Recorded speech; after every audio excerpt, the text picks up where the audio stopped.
할렐루야. 자, 신앙생활을 하면서 제일로 염려되고, 신앙생활 하면서 제일 염려되고 걱정되는 것 무엇이 있을까요? 그렇죠. 불신앙. 예수를 믿으면서도 불신앙 때문에 마음이 괴롭고 답답하고 어찌할 바 몰라 하는 상황들이 굉장히 많이 벌어지잖아요. 저도 그런 경험들을 참 많이 하게 됩니다. 제가 지금까지 신앙생활 해오면서 나는 절대로 불신앙하지 않겠다라는 그런 믿음이 있었어요, 저에게도. 그런데 그게 마음대로 되어지지 않더라고요. 그렇습니까? 그렇습니까? 누구나가 다 동감을 하실 겁니다. 하나님 앞에 가실 때까지 나는 불신앙하지 않을 거야. 왜? 하나님께서 나에게, 여러분에게 하나님의 말씀을 통해서 확실하게 하나님은 살아계시다. 그 아들이 부활하셨다. 그리고 주님 앞에 가셔서 다시 오신다라는 그런 믿음이 왔었기 때문에 나는 절대로 불신앙하지 않겠다라는 그런 믿음들이 있으셨을 것입니다. 그런데 신앙생활을 하다 보니까 순간순간 우리에게 불신앙이 찾아들더라고요. 그래서 저는 무슨 생각을 했느냐면 로마서 10장 17절의 말씀에 바울을 통하여 우리에게 하시는 말씀이 믿음은 들음에서 난다. 들음은 그리스도의 말씀으로 말미암느니라 하신 이 말씀이 너무나도 절실하게 다가오고 있는 거예요. 그래서 저는 참 우리 하나님은 저와 여러분에게 항상 예배를 통하여서 말씀을 듣게 하시고 또 개인적으로는 성경을 읽으면서 그 속에서 하나님의 음성을 듣게 하시고 또 개개인적으로 하나님 앞에 기도하면서 그 속에서 하나님의 말씀들을 듣게 하시며 우리 속에 있는 불신앙, 할렐루야, 우리 속에 있는 불신앙들을 하나하나 뿌리 뽑아 내시더라는 것입니다. 그래서 저와 여러분은 어떻게 해야 될까요? 하나님 앞에 갈 때까지 말씀을 들어야 된다라는 거예요. 자, 오늘 말씀의 제목이 무엇입니까? 불신앙을 막아야 삽니다. 불신앙을 막아야 삽니다. 왜 제가 이 말을 하는지 아십니까? 하나님께서 창조한 아담과 하와를 보게 되면 아담과 하와 역시도 하나님께서 선악과를 먹지 말라, 먹으면 정령 죽으리라 하셨습니다. 그 약속을 주셨어요. 그런데 그들도 영원할 것 같았던 그들의 마음에 그 믿음이 어떻게 되었던가요? 찾아온 사단을 통하여서 불신앙에 개입되게 됩니다. 개입되게 돼요. 이런 것을 보아 저와 여러분은 항상 하나님 앞에서 어떤 중심으로 서야 되느냐? 나라는 존재도 아담과 하와처럼 불신앙할 수 있다는 것 기억하시기 바랍니다. 그래서 오늘 첫 번째로 불신앙을 막아야 사는데 어떻게 막아야 살까? 근데 말씀에는 그 믿음을 갖지 못한 사람을 바울이 소개를 하고 있습니다. 자, 19절에 디모데전서 1장 19절에 자, 읽습니다. 믿음과 착한 양심을 가지라. 어떤 이들이 이 양심을 버렸고 그 믿음에 관하여는 무엇했다? 파손했다라고 합니다. 하나님의 말씀을 듣고 믿음으로 배웠던 알렉산더와 후메네오의 속에도 믿음이 있었습니다. 믿음이 있었는데 그들 속에도 불신앙이 들어가는 일들이 벌어지게 돼요. 그래서 바울이 전한 복음을 제대로 받지 못하고 어디에 빠져요? 이단에 빠지게 되는 거예요. 자, 보세요. 그러므로 바울은 저와 여러분에게 하시는 말씀이 믿음의 파손을 막으라고 합니다. 무슨 말이에요? 쉽게 말하면 믿음이 무너지는 것을 철저히 막으라는 거예요. 할렐루야. 막아야 살 수 있다. 왜? 아담과 하와도 하나님의 말씀을 불순종해서 불신앙하여 하나님 앞에 거역되는 일들을 경험하게 된단 말이에요. 그래서 우리도 무슨 일을 하든 간에 믿음이 무너지지 않도록 지켜야 되는 것이에요. 할렐루야. 그 믿음이 무엇일까요? 바로 예수를 믿는 믿음입니다. 하나님께서 저와 여러분을 하나님의 자녀 삼으셨습니다. 하나님의 자녀를 삼으시고 영의 아버지를, 하나님을 나의 아버지라 부르게 하셨어요. 그분을 나의 주라고 부르게 하셨어요. 그분을 나의 구주라고 부르게 하셨어요. 이 구주라고 부르게 하신 그 하나님을 우리가 붙들고 그 믿는 믿음으로, 누구를? 예수 그리스도를 믿는 믿음으로 꼭 붙잡고 나가야 되는 것입니다. 그래서 오늘 이 시간 바울은 저와 여러분에게 하시는 말씀이 믿음의 파선을 막아라. 이 믿음은 바로 누구를 믿는 믿음? 예수 그리스도를 믿는 믿음. 할렐루야. 사단은 무엇을 방해할까요? 무엇을 방해할까요? 예수를 믿지 못하게 하는 일을 하는 거예요. 그래서 우리는 언제까지나 하나님 주신 사랑 안에서 믿음의 파선을 막아야 되는데, 제가 현실적으로 대입을 해보게 되면은 예수를 믿는 믿음도 무너지게 하지만 그 속에서 무엇을 가지고 그 믿음을 무너지게 할까? 불신앙을 주어서 믿음을 무너지게 할까? 바울이 한 말을 생각해 봤어요. 디모데전서 6장 10절에. 디모데전서 6장 10절에 이렇게 말합니다. 돈을 사랑함이 일만하게 뿌리가 되나니 이것을 사모하는 자들이 미혹을 받아 믿음에서 떠나 근심하고 있다라고 합니다. 믿음을 파손시키는 것, 예수를 믿지 못하도록 믿음을 파손시키는 것, 불신앙 갖게 하는 것, 그것은 바로 돈이었다라는 사실. 기독교인도 예외가 아니에요. 내가 돈이 있게 되면은 순간 나도 모르게 예수님을 한쪽으로 제끼는 일이 벌어지게 돼요. 자, 말씀에 재물 많은 청년이 있었습니다. 마태복음 19장 16절에서 23절의 말씀에 재물 많은 청년이 있었어요. 이 청년을 보니까 영생에 관해서 관심이 있었습니다. 자, 말씀을 보게 되면 어떤 사람이 주께 와서 가로되 선생님이여 내가 무슨 선한 일을 하여야 영생을 얻을 수 있어요 예수님? 하고 물어요. 근데 예수님께서 하시는 말씀이, 예수께서 가로되 어찌하여 선한 일을 내게 묻느냐? 선한 일은 오직 한 분밖에 없다라고 하시면서 마지막 부분에 하시는 말씀이, 내가 생명에 들어가려면 뭘 지켜라? 계명을 지켜. 어디에 들어가려면? 생명. 바로 예수 생명을 논하고 있잖아요. 이런 여러 과정들을 거치면서 청년의 이 신앙 상태를 보게 되면은 마지막에 가서 보면은 예수님께서 내가 정말로 온전하고자 하느냐? 그러면은 내 소유를 팔아서 가난한 자에게 나눠주어라고 하잖아요. 그런데 이 청년을 보게 되면은 재물 때문에 예수님을 버리고 떠나가게 됩니다. 뭘 버렸습니까? 예수님을 믿는 믿음을 버렸습니다. 영생에는 관심이 있었어요. 구원에는 관심이 있었어요. 근데 뭐 때문에? 재물 때문에. 그래서 기독교인도 예외가 아니라는 사실을 분명히 기억을 하고, 우리는 재물 때문에 예수님을 잊어버리지 말자. 할렐루야. 참 저도 예전에는 아주 어떻게 보면은 믿음이 들어왔었을 때는 뭐든지 다 할 수 있을 것 같았어요. 조금도 흔들림이 없이 돈도 이길 수 있고, 나 자신도 이길 수 있고, 세상도 이길 수 있고, 그 어떤 것도 이길 수 있는 그런 믿음들이 아주 그냥 뭐라고 표현할까? 하늘만큼 땅만큼? 그런데요.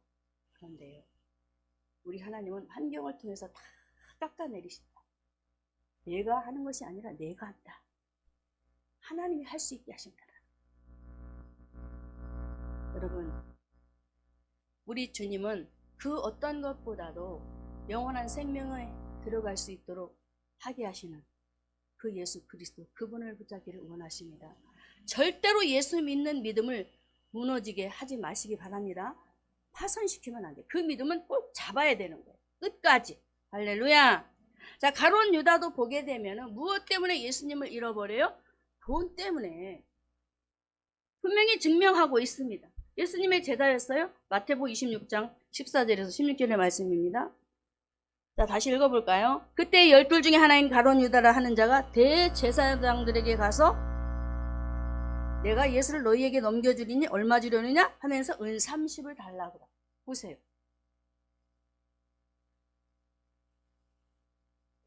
정말 우리는 그 어떤 상황에도 이 물질 때문에 예수님을 놓쳐서는 안 된다는 것. 선지자 발람이 있습니다. 구약시대에 민수기 22장 9절에서 19절의 말씀에 보게 되면 선지자 발람이 있어요. 이 선지자 발람은 하나님의 일을 하는 사람입니다. 이스라엘 백성이 모압에 진치게 되는데 그때 모압 왕이었던 발락이 굉장히 겁이 났습니다. 왜? 하나님의 백성들이 너무 많은 것을 보고 또 아모리 왕 시온을 죽인 것을 보고 겁이 났어요. 그래서 발람 선지자를 불러서 이스라엘을 저주해달라고 요청을 하게 됩니다. 그런데 22장 9절의 말씀에 하나님께서 발람에게 하시는 말씀이 있어요. 19절에 9절에 하나님이 발람에게 임하여 가라사대 너와 함께한 이 사람들이 누구냐라고 묻습니다. 그럴 때 10절에 발람이 하나님께 고하되 모압 왕 십볼의 아들 발락이 내게 보낸 자라 이렇게 말을 하고 그러면서 이제 발락이 이스라엘 백성들을 저주하기 위해서 선지자 발람을 요청했을 때에 그가 하는 말이 있어요. 하나님께서 13절에 한번 띄워주셨으면 좋겠습니다. 네. 발람이 아침에 일어나서 발락의 귀족들에게 이르되 너희는 너희의 땅으로 돌아가라. 내가 너희와 함께 가기를 여호와께 서럽지 아니한다라는 믿음이 있었어요. 분명히 하나님을 붙잡는 여호와를 의지하는 믿음이 있었는데 그 다음에 14절에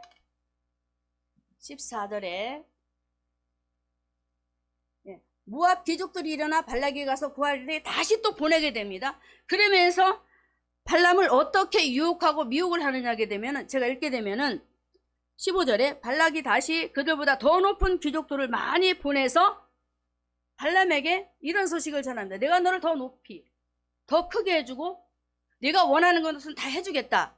그런데 보게 되면은 어떻게 하느냐면 18절에 가서 보면은 발람의 모습이 나와요. 선지자의 모습이. 자, 우리 함께 읽어볼까요? 발람이 발락의 신하들에게 대답하여 가로되 발락이 그 집에 은금을 가득히 채워서 내게 줄지라도 내가 능히 여호와 내 하나님의 말씀을 어기어 덜하거나 더하지 못하겠노라. 19절 그런즉 이제 너희도 이 밤에 여기서 유하라. 여호와께서 내게 뭐라고 하시죠? 여러분들 어떻게 보셨습니까? 발람의 마음이 어떻게 되었어요? 변질되었어요. 물질의 현혹이 돼요. 은금 그리고 부와 귀 다 주겠다라고 하잖아요. 발람에게 주겠대요. 그러니까 이 마음이 흔들리는 거예요. 그래서 하나님께서 어떻게 말씀하실지 내가 한번 더 물어보겠다라고 하시는데 하나님께서 뭐라고 하신지 아십니까? 너는 그들과 함께 가지도 말고 아무 일도 행하지 말라고 하시는 말씀이 있습니다. 그런데 분명히 이미 약속하시고 말씀하시고 다 하셨어요. 그런데 다시 마음이 흔들리는 하나님께서 내게 뭐라고 또 말씀하실지 한번 너희들 기다려봐. 내가 한번 기도해 보겠어? 보세요. 제 아무리 유능한 사람이라 할지라도 물질 앞에는 장사가 없습니다. 부를 주겠다 하죠. 재물을 다 주겠다 하죠. 그 어떤 것도 해결해 주겠다고 다 채워주겠다고 하는데 넘어가지 않을 사람이 어디 있겠어. 오늘 말씀의 이 선지자는 하나님의 종입니다. 정말 우리 모두가 오늘도 하나님 앞에서 어떻게 해야 될까요? 돈이 나를 유혹하고 나를 미혹하여서 살아계신 하나님을 붙잡지 못하도록 회방하고 나올 때 우리는 절대로 그것을 받아들여서는 안 된다는 것입니다. 할렐루야. 뭐 때문에 무너졌어요? 돈. 두 번째로는 뭐 때문에 무너졌을까? 불신앙이 들어온 거예요. 한마디로 얘기를 하면 잘 새겨들으세요. 삼손을 보겠습니다. 삼손은 무엇 때문에 무너졌을까요? 들릴라라는 여인 때문에 무너지게 됩니다. 여자 때문에 무너지는 거예요. 신앙이. 삼손은 나시린입니다. 하나님께서 부르신 나시린이에요. 그럼에도 불구하고 여자 하나 때문에 하나님을 붙잡지 못하고 불신앙하여 그 언약을 파기시켜버립니다.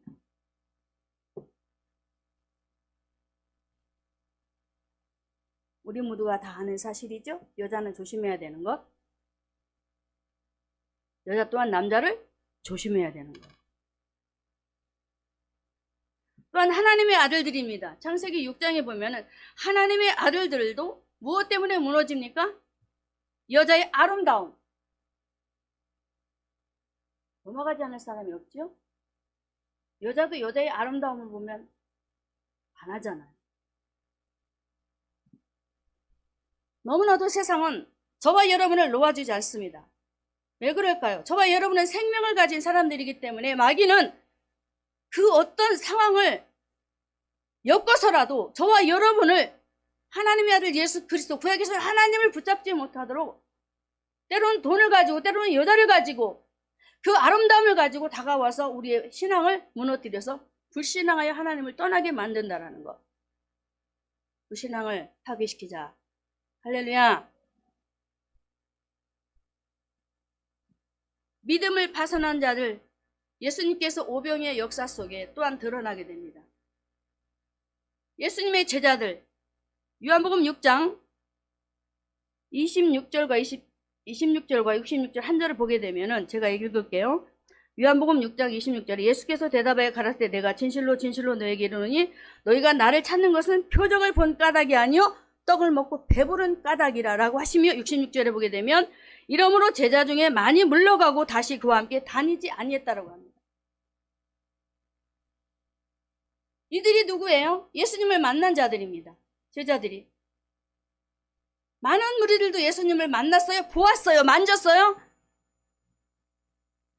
그런데 하나님의 살아계심을 그들이 보지 못하고 그저 먹는 것에 의식주에 관한 그런 부분에 그들이 마음과 생각을 빼앗기고 예수님을 붙잡지 못하고 불신하여 세상 것에 의존해버리는 이런 일들. 우리가 신앙생활하면서 나는 안 그럴 것 같지만은 우리 또한 그런 모습이 저는 있다라고 생각을 합니다. 제자들처럼 예수님을 떠나가는 일, 돈을 택할 것이냐, 예수를 붙잡을 것이냐, 예배로 비하면 예배를 붙들 것이냐, 내가 돈을 벌러 갈 것이냐. 두 가지를 놓고 우리가 봤었을 때 과연 우리의 마음은, 우리의 중심 상태는 어떤 모습으로 섰어 있을까요? 아마 반반이실 것입니다. 믿음이 있다 할지라도 때로는 흔들려버리고 요동쳐버리고 물고기 2마리와 보리떡 5개로 하나님의 살아계심을 보았던 그들조차도 예수를 붙잡지 못하고 불신앙에 떠나가 버리는 이런 믿음을 스스로 잘라버리는, 우리도 그렇잖아요. 저는 우리의 자신이라고 보아요. 다시 한번 저와 여러분이 예수님을 놓쳐버리고 불신앙 가운데 거했던 우리 이런 모습들을 오늘 다시 한번 주의 말씀으로 끊어버리시기를 주님의 이름으로 축원합니다. 그러나 베드로는 어떤 사람으로 등극이 됩니까? 요한복음 6장 67절, 8절, 9절의 말씀에 예수님께서 제자들에게 이렇게 말씀하십니다. 예수께서 12 제자에게 이르시되 너희도 가려느냐? 여러분에게 묻습니다. 너희도 가려느냐? 너희도 하나님을 만났잖니? 하나님의 기적을 보았잖니? 만졌잖아? 그래도 가려느냐? 오늘 베드로에게 하시는 말씀이 이렇게 말합니다. 지금 베드로가 이렇게 말합니다. 시몬 베드로가 대답하되 주여 영생의 말씀이 여기 계신데 내가 어디로 가요? 영원한 생명을 주시는 그분, 그 예수님이 내 앞에 계신데 내가 어디로 가요?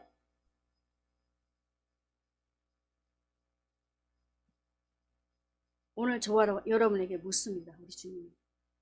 그래도 너희를 가려느냐? 무엇을 택할 것이냐? 생명을 택할 것이냐? 아니면 네가 원하고 좋아하는 것을 택할 것이냐? 제자들이 떡 때문에 물러갔다고 했습니다. 먹을 것 때문에. 우리는 절대로 그런 연약한 신앙에 머물러서는 안 되는 것입니다.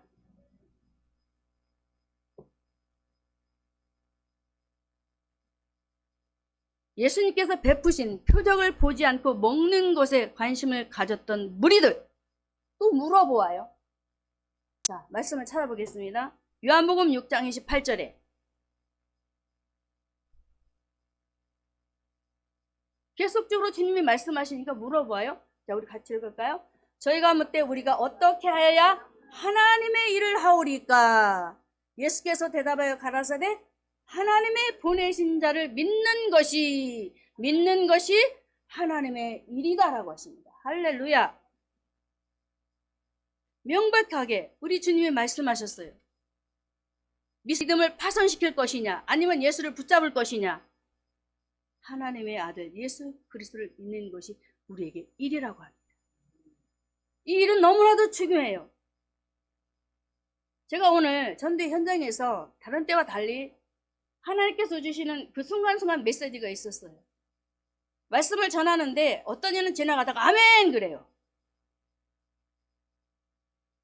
다른 때보다 더 반응들이 좋았어요. 말씀을 전하는데 그래 이거야. 우리 주님은 다른 게 아니고 우리에게 생명을 주신 영원한 이 말씀들을 불신자에게나 믿는 자들에게 선포할 때 그들이 듣고 아멘. 그들이 무슨 상관이 있어요? 지나가다 듣고 그냥 아멘. 어떤 이는 창피해서도 안 해요. 그런데 크게 아멘. 저도 아멘. 저도 할렐루야. 저도 그러고.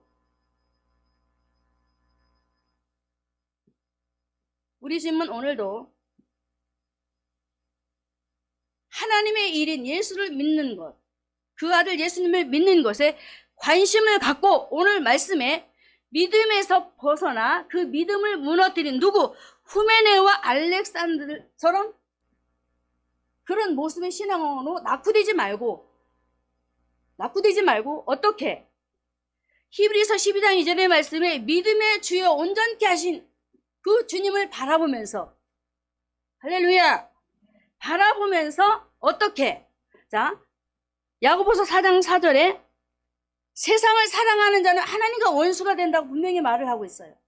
그렇기 때문에 저와 여러분은 믿음의 주여 우리를 온전케 하시는 그 하나님을 바라보고 세상을 사랑하여 불신앙자로 살다가 지옥에 가는 불쌍한 인생이 아니라 하나님의 아들 예수 그리스도를 믿고 믿음으로 영적인 간음에서 벗어나 하나님과 더불어 어떻게 깨어있는 성도가 되어서 어떻게 하라고 하는지 아십니까?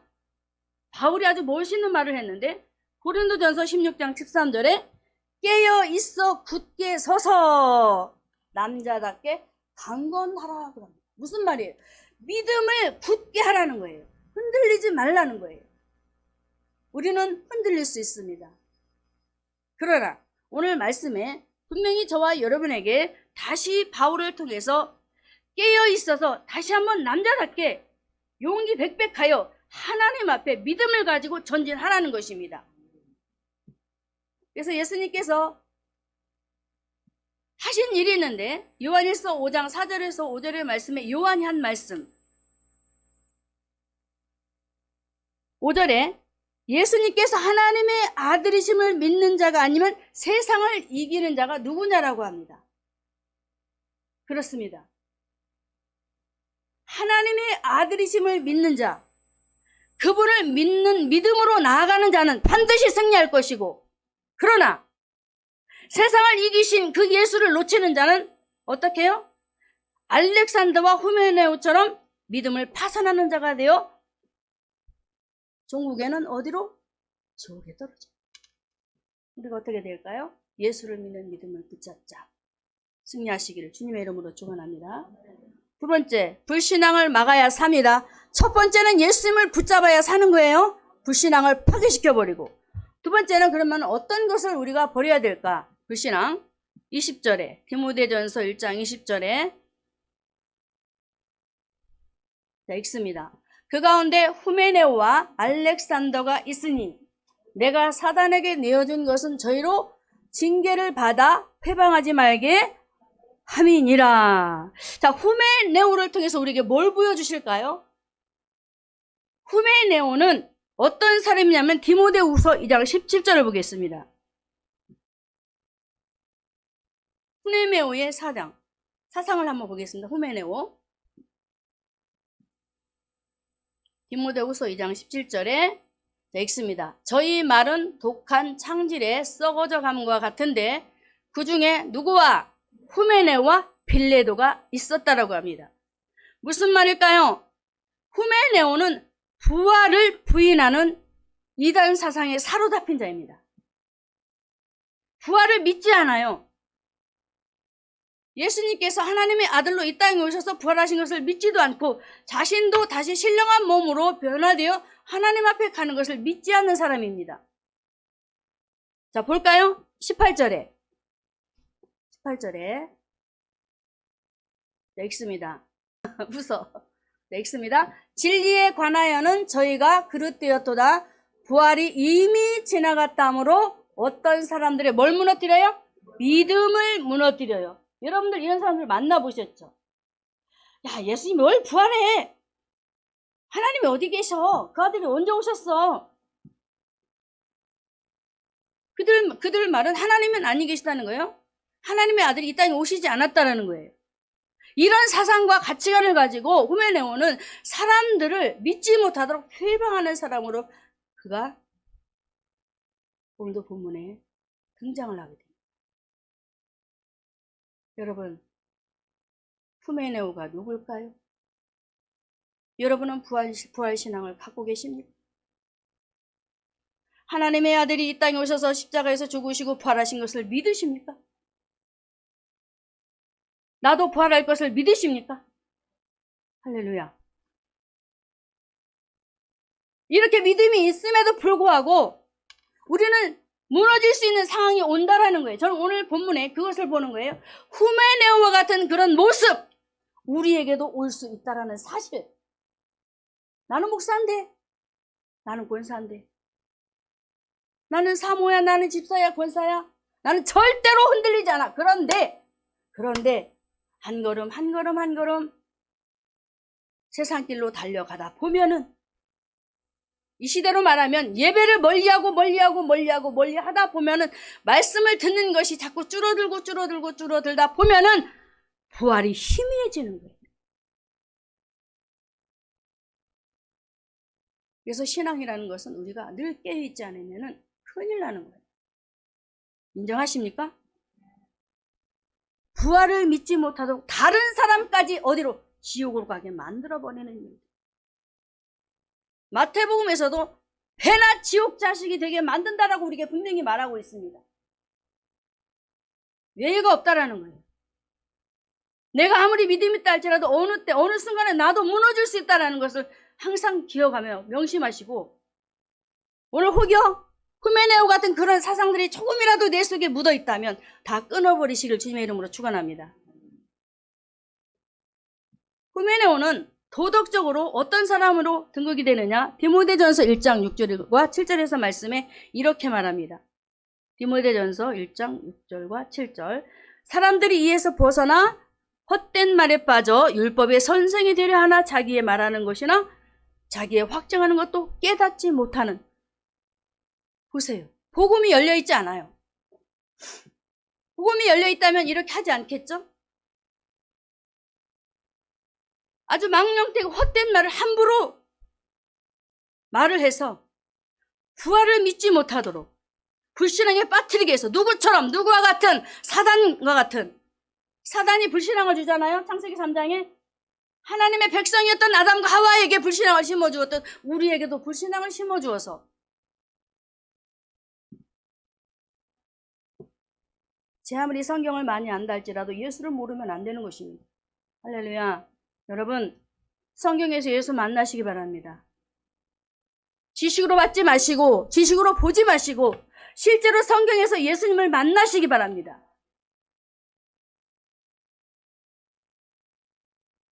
선생이 되려 해서는 아니 되는 거예요. 아비의 마음은 곧 예수의 마음입니다.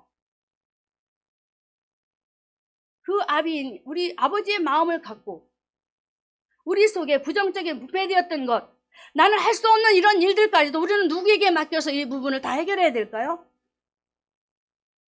요한복음 14장과 16장의 말씀에 보면 보혜사를 보내시잖아요. 우리는 믿음을 가질 수 없어요. 확실하게 확신 있게 살아갈 수도 없어요. 신앙인이지만. 그런데 예수님께서 약속하시잖아요. 보혜사를 보내서 너희들이 신앙생활을 잘할 수 있도록 돕는 역할을 해주시겠다 라고 우리에게 말씀을 하시잖아요. 여러분, 나에게 믿음이 없어요. 부활신앙이 없어요. 기독교에 대한 그 교리적인 부분도 확실치가 않아요. 그러면 이제 다시금 오늘 말씀을 통해서 여러분들이 성령님을 초청해서 내가 정말로 믿을 수 있도록, 누구를?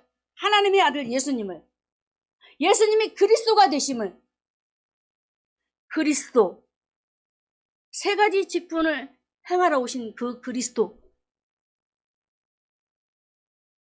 여러분들이 믿음으로 잘 받아들여야 될 줄로 믿습니다.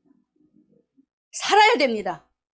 절대로 불신앙을 가져서는 안 되는 거예요. 아담과 하와가 에덴 동산에서 쫓겨난 것, 하나님의 말씀을 불신앙했기 때문입니다. 불신앙 가지고 절대 천국에 들어갈 수가 없어요. 믿어야 가는 곳이에요.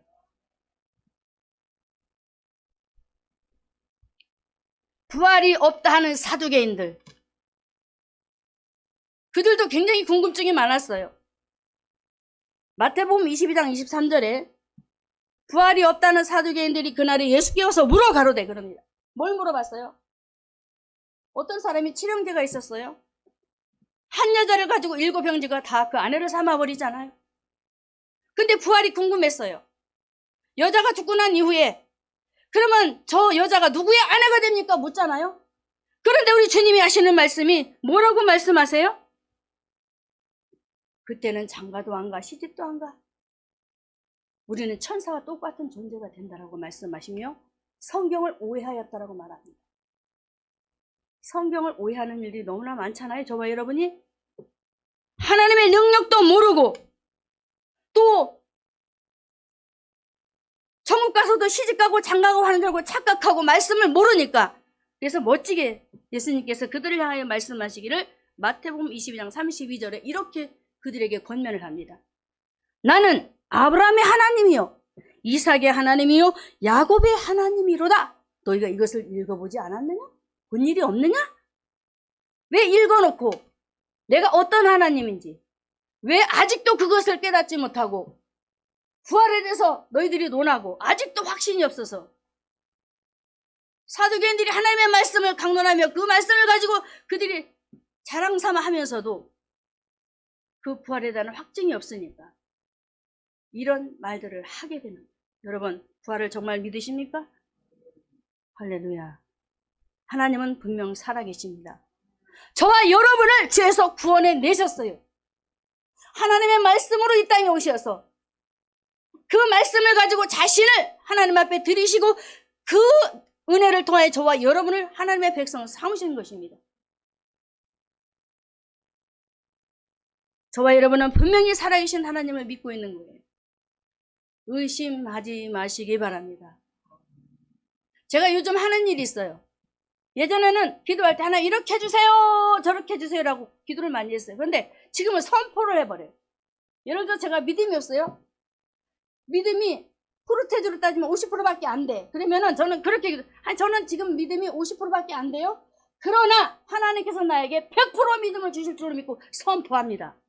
제가 선포를 하면서 기도를 해요. 하나님께서 이렇게 약속을 하셨어요. 나에게 믿음을 주시겠다고 성경을 가지고 대입을 하면서 제가 선포를 해버립니다. 왜요? 하나님은 약속의 하나님이거든. 우리에게 약속하셨어요. 그 약속을 하시고 그 약속을 이루신단 말이에요. 이를 행하는 여호와 그것을 지어 성취하시는 하나님. 예레미야 33장에 나오지? 오늘 저와 여러분이 하나님 앞에 무엇하러 오셨습니까? 얼굴 보이러 오셨습니까? 마당만 밟으러 오셨습니까? 하나님의 살아계심을 만나려고 오셨잖아요. 다니엘서 6장에 보면은 그가 조세의 어인이 찍힌 것을 알고도 죽을 줄 알지만 그가 하나님 앞에나 사람 앞에도 절대로 부활신앙을 잊지 않아요. 부활의 신앙을 갖고 죽으면 하나님께서 나를 죽이시면 죽고 살리시면 살고, 그런 믿음을 가지고 그가 하나님 앞에 나아가는 것을 보게 됩니다.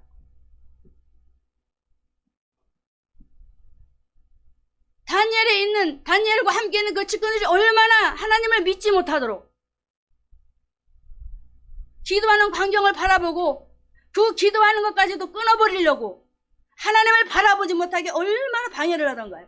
그런데 굴하지 않습니다. 내가 믿는 하나님은 살아계신 하나님이야. 감히 내가 믿는 하나님을 누가 건드려? 나는 그래도 당신의 손에 죽을지라도 내가 하나님 앞에 전에 행하던 대로 기도하겠다. 부활신앙을 가진 신앙. 할렐루야. 저는 이렇게 이런 말씀 들으면서 여기까지 내가 신앙, 믿음이 미치지 못할지라도 하나님, 다니엘이 이렇게 하나님 주신 믿음 안에서 그 죽음 속에서도 굳건히 흔들리지 않고 나갔던 그 믿음을 주셨던 하나님께서 나에게도 주실 것을 믿습니다라고 선포를 해버려요. 선포합시다. 선포하고 나아가는 거예요. 지금 부족해도 나 같은 것이 아니라 나는 이런 사람입니다. 그러나 하나님 이렇게 말씀해 다니엘에게 이렇게 하셨습니다. 나에게도 하실 것을 내가 믿고 선포합니다. 지금 아니더라도 주신 것을 믿습니다라고 선포를 하게 되면 누가 책임지실까요? 하나님이 책임지신다. 그래서 요즘은 제가 너무나 기도하는 게 재미가 있어요. 그냥 선포를 해버려요. 작으면 작은 만큼, 많으면 많은 만큼.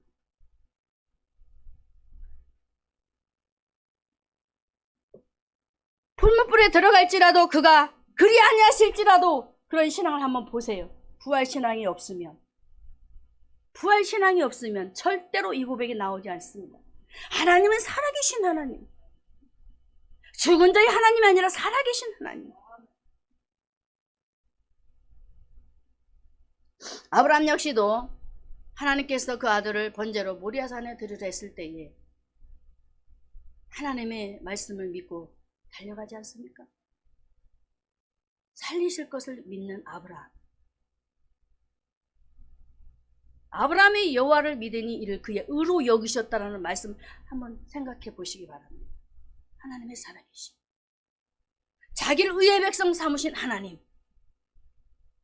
그 의의 하나님이 이 땅에 오시어서 죄인들을 구원하실 것이라는 그런 확증과 확신과 믿음 속에서 저는 아브라함이 그 아들 이삭을 바쳤다고 생각을 합니다. 구약의 하나님, 신약에 오실 그 예수, 부활신앙. 오늘 시간 저와 여러분이 후메네오를 통해서 하나님의 말씀을 믿지 못하고 이단 사이비에 빠져서 그 영지주의 사상에 빠져서 하나님을 잃어버린 어리석고 그런 미련한 모습을 바라보며 우리는 절대로 그런 모습을 가져서는 안 된다라는 것.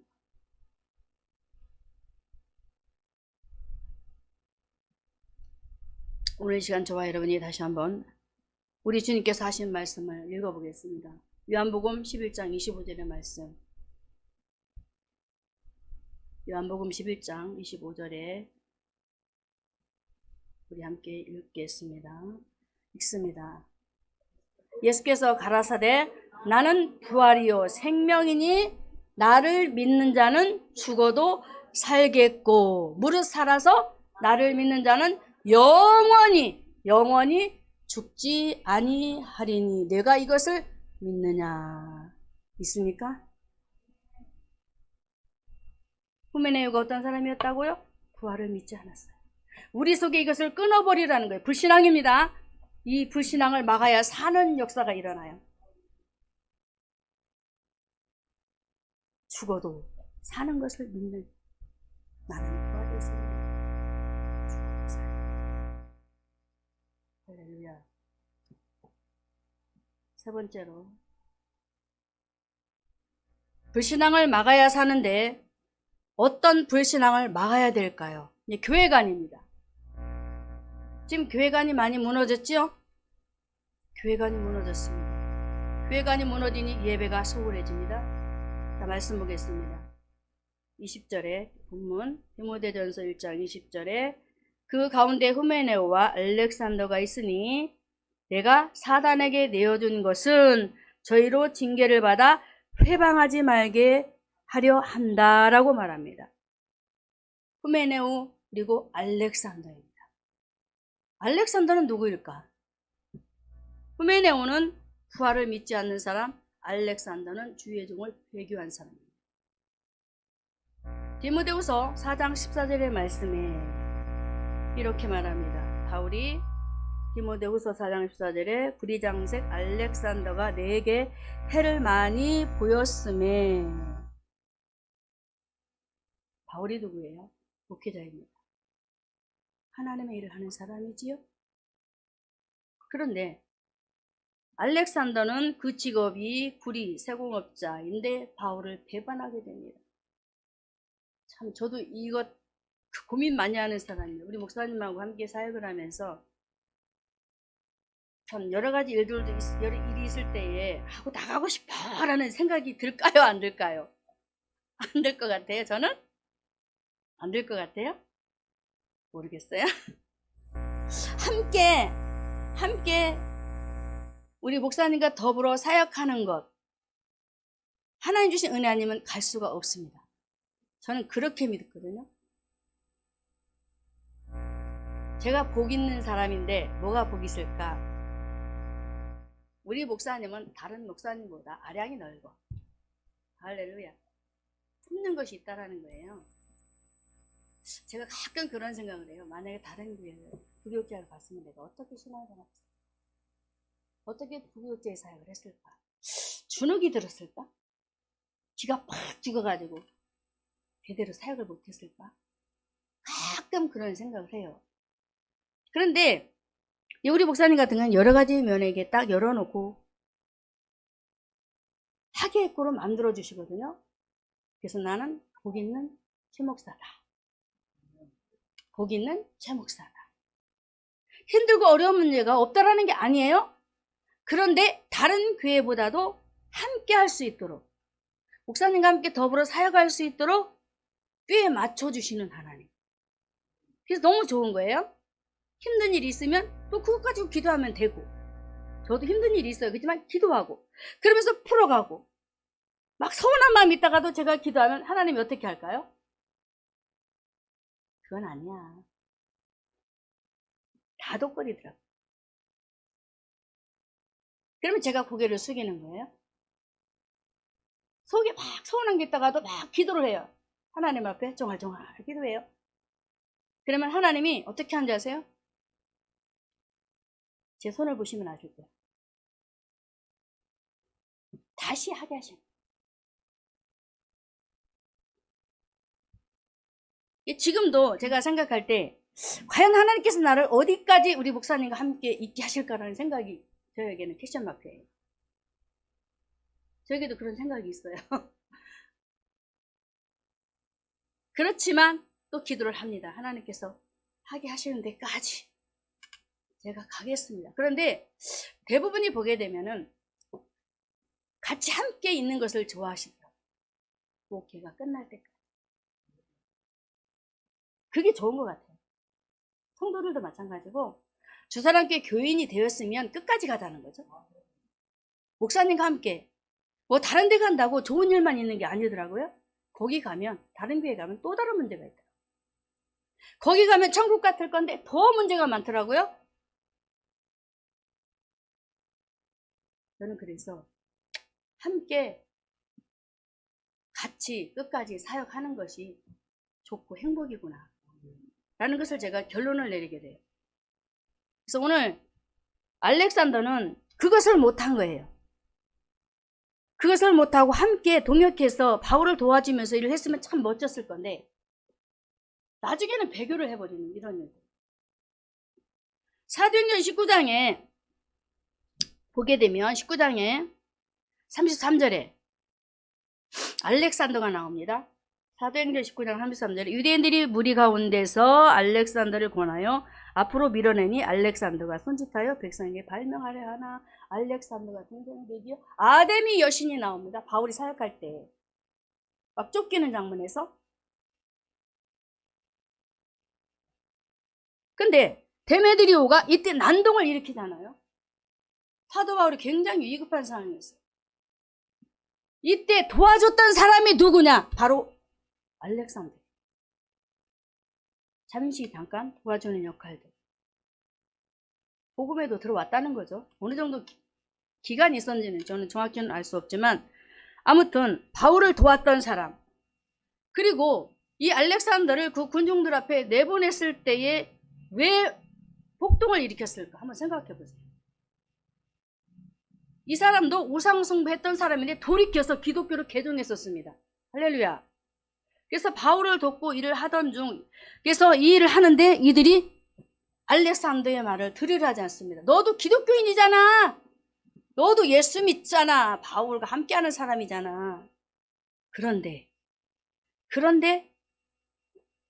뭐라고 했어요? 다시 본문에 1장 20절, 디모데전서 1장 20절 다시 읽습니다. 그 가운데 후메네와 알렉산더가 있으니 내가 사단에게 내어준 것은 방해자가 되었다. 방해꾼이 되었다는 거예요. 우리 한번 따라 합시다. 목회를 돕되 방해꾼이 되지 말자. 회방하지 말자. 할렐루야. 돕는 자가 돼요. 우리 속에 누구를 없애자? 오늘 말씀에 세 번째 누구? 알렉산더를 처단하자. 할렐루야. 함께 가자는 것입니다. 여러분들 끝까지 믿음으로 기도하시면서 내가 주사랑 교인이 되었으면 한번 기도하고 견뎌보세요. 하나님께서 어떻게 하실지. 한 군데서 나무도 뿌리를 내야 그 나무가 튼실하게 클 수 있잖아요. 그런데 그렇지 못하고 한 번은 저쪽 교회 갔다 심어놓고 또 한 번은 계속 뽑았다 심었다 뽑았다 심었다. 뿌리가 내릴까요? 절대로 신앙이 크지 않습니다. 그래서 우리 하나님은 오늘도 저와 여러분에게 알렉산더를 통하여서 뿌리를 잘 내려라 라고 우리에게 경고의 메시지를 주시는 줄로 믿습니다. 바울은 말합니다. 디모데에게, 에베소 교회에서 목회하고 있는 디모데에게, 디모데후서 4장 15절에 너는 저를 주의하라. 저가 우리 말을 심히 대적했다. 분명히 반역자죠. 바울의 말을 대적하고 복음을 받지 않는 사람으로 변질되어 버렸다는 거예요. 우리도 이렇게 될 수 있다는 것입니다. 신앙이 나태해지고 믿음이 약해지고 나도 설 수 있다. 하나님의 말씀이 약하면 약한 대로 우리가 믿음으로 끌고 나가면 하나님께서는 저는 더 큰 일로 우리의 기도를 통하여 하나님께서 크게 사용하실 줄로 저는 믿어요. 할렐루야. 여러분들에게 말씀 주시는 목사님, 여러분들에게 양식으로 부족하십니까? 저는 그렇지 않다고 봐요.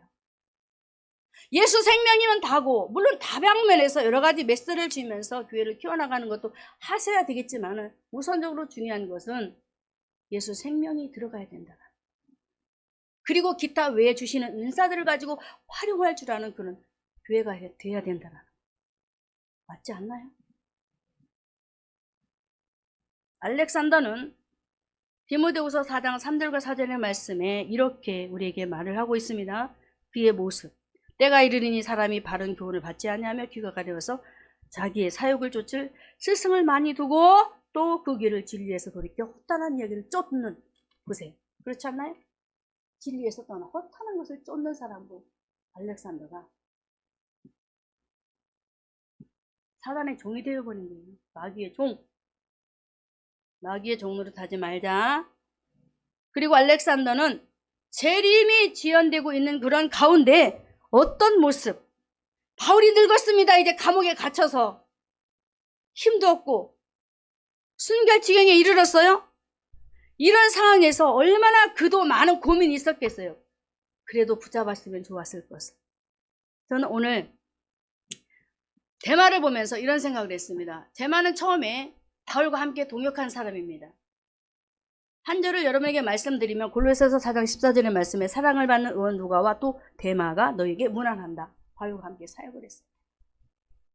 그런데 데마는 자신의 이름의 뜻이 보게 되면은 다스리는 자, 데마 이름이 다스리는 자예요. 그런데 자신을 다스리지 못하는 사람이 되더라고요. 자기 마음을 다스리지 못해서 어디로 갔다고요? 세상으로 갔대요. 왜 갔을까요? 바울이 2차 감옥에서 있을 때에 굉장히 약해질 대로 약해져 있었나 봐요. 그때 그 상황에. 그리고 좀 전에 말씀드렸지만 순교 직전에 가 있었기 때문에 나라면 어떻게 생각했을까 제가 한번 생각도 해봤는데 자기를 지도했던 인도했던 목사님이 영적 기력의 파워가 물론 있었겠지만 겉모습을 봤었을 때 너무나도 빈약해 보였던가 봐요. 내가 과연 바울 목사님을 쫓아갈 수 있을까? 따를 수 있을까? 나도 저처럼 할 수 있을까?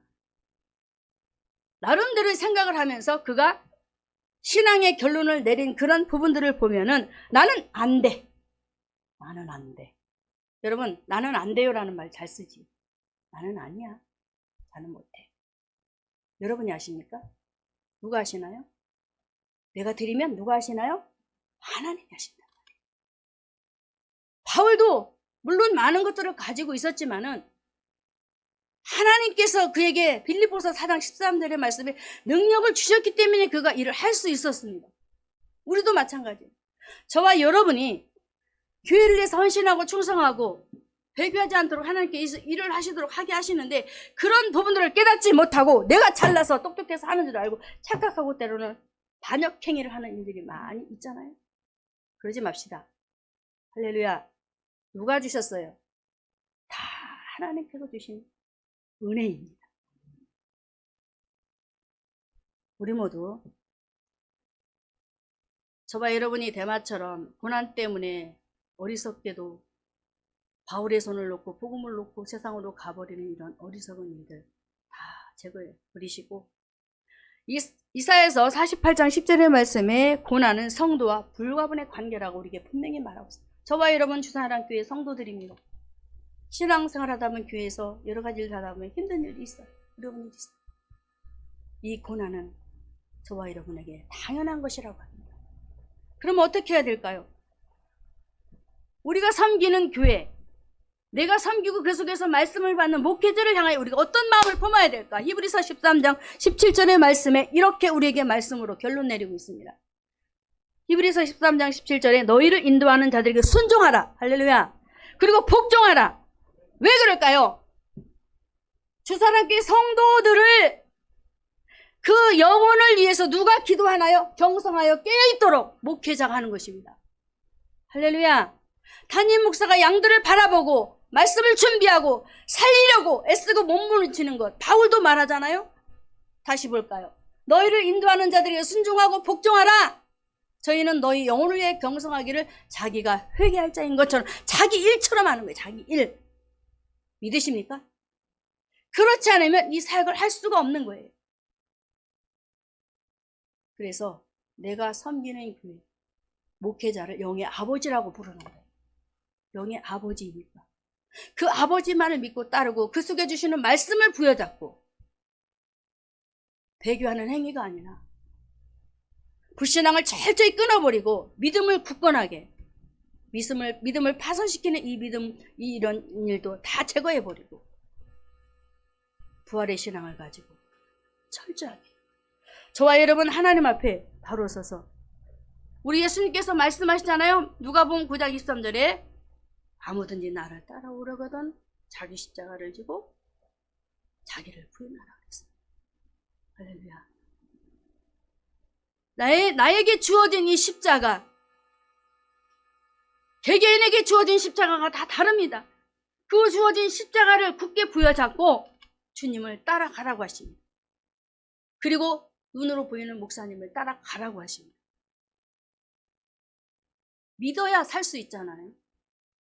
불신앙을 끊어버리고 단에서 선포되는 말씀을 내가 받아들여야 살 수 있잖아요. 할렐루야. 불신앙을 끊어버리시기 바랍니다. 바울도 말했습니다. 사도행전 14장 22절에 하나님의 나라에 들어가려면 많은 환난을 겪어야 한다. 고난은 당연하다. 교회 생활하면서 하나님 앞에서 예배 드리면서 룰루랄라? 물론 행복하게 신앙생활 해야 되지. 그러나 당연히 환난이 주어진다고 하네요. 이겨내시기 바랍니다. 우리 예수님께서 우리에게 모범을 보여주셨잖아요.